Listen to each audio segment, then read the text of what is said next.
જ્યારે આપણે હેડ એન્ડ નેક કેન્સરની વાત કરીએ ત્યારે ભારતમાં હેડ એન્ડ નેક કેન્સર એ સૌથી કોમન પ્રકારનું કેન્સર છે.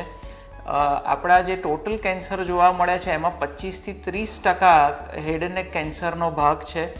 એટલે અને જે રીતે ભારતમાં હેડ એન્ડ નેક કેન્સર વધી રહ્યું છે એ રીતે અત્યારે 2020માં જે આંકડા હતા કે લગભગ 8 કે 9 લાખ હેડ એન્ડ નેક કેન્સરના રિપોર્ટેડ કેસીસ જોવા મળતા હતા અને જે રીતના હવે આંકડા આવી રહ્યા છે કે 2040 સુધીમાં આ 22 લાખ સુધી પહોંચશે. એટલે જે ઝડપથી આ પ્રકારના કેન્સર વધી રહ્યા છે આપણા સમાજમાં એની જાગૃતતા ફેલાય અને આ અટકે એ અગત્યનું છે. કોઈ બી હેડ એન્ડ નેક કેન્સર એ મટી શકે એમ હોય છે. અગત્યનું એ છે કે જેટલું વહેલું એનું નિદાન થાય એટલું સારી રીતે અને સરળતાથી આપણે મટાડી શકીએ છીએ.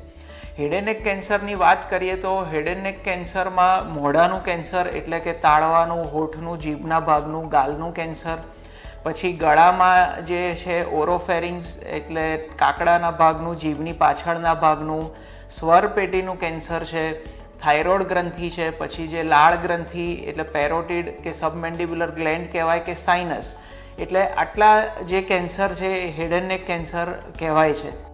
હવે સૌથી જે કોમન હેડ એન્ડ નેક કેન્સરના કારણો છે એમાં સૌથી વધુ જે ભારતમાં જોવા મળે છે એ છે કે તમાકુ અને તમાકુનો જે વપરાશ કે જે ચ્યુઇંગ ટોબેકો કે મસાલા ગુટખા છે, બીડી સિગરેટનું સ્મોકિંગ છે એ સૌથી કોમન છે.